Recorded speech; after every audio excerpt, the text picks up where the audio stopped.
Paano mag-wiring ng signal light at hazard switch?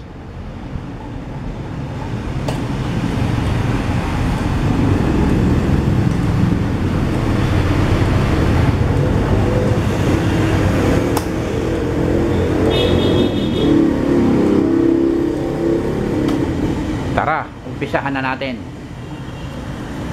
Ngayon, pumunta tayo sa koneksyon. Kung mapapansin ninyo, dalawa ang fuse box na ginamit ko. Itong isa, fuse box galing sa ignition switch o sa susian.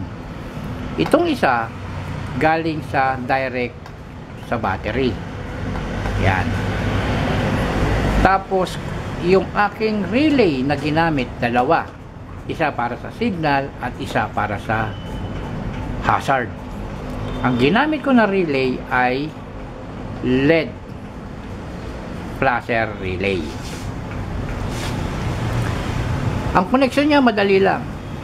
Yung isa, yung sa signal light, ito yon.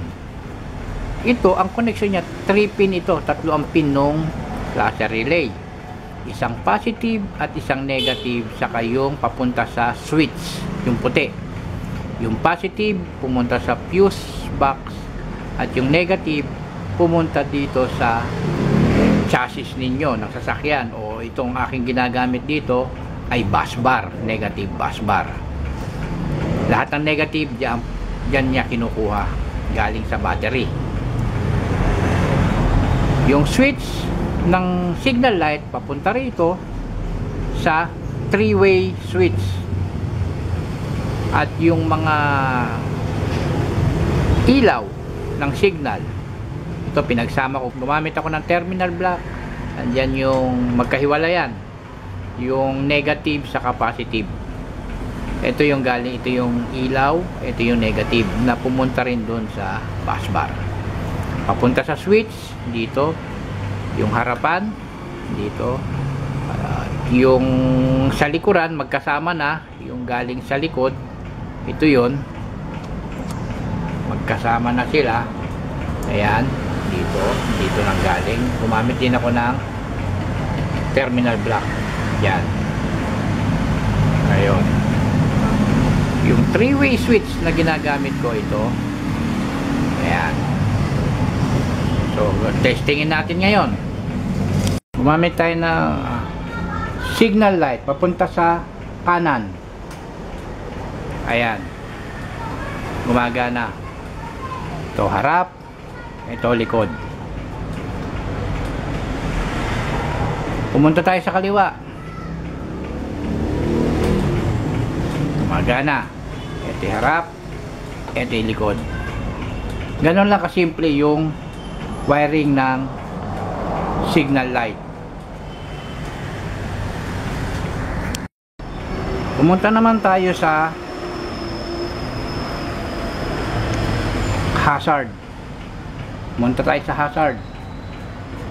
Mula dito sa flasher relay, yung positive kumuha direct sa battery. May gumagamit ng fuse box. Ito kahit patay ang susi, gagana yung flasher relay. Kaya tayo hindi kumuha dito kasi kapag patay ang susi dito, tinanggal ang susi, hindi siya gagana.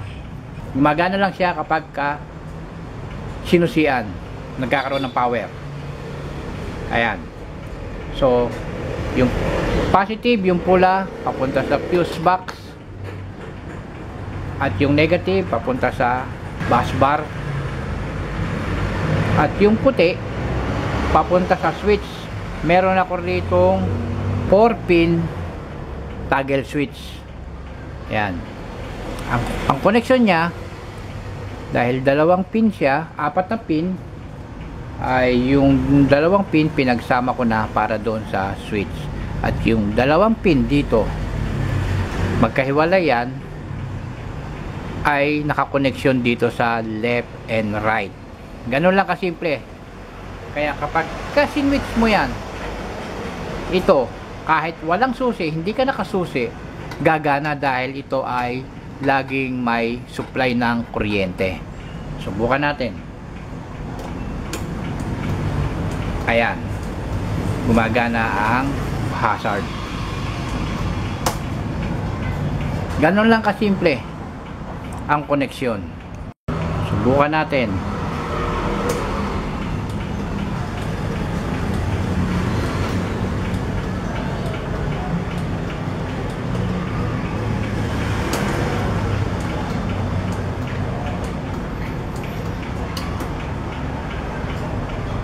Good.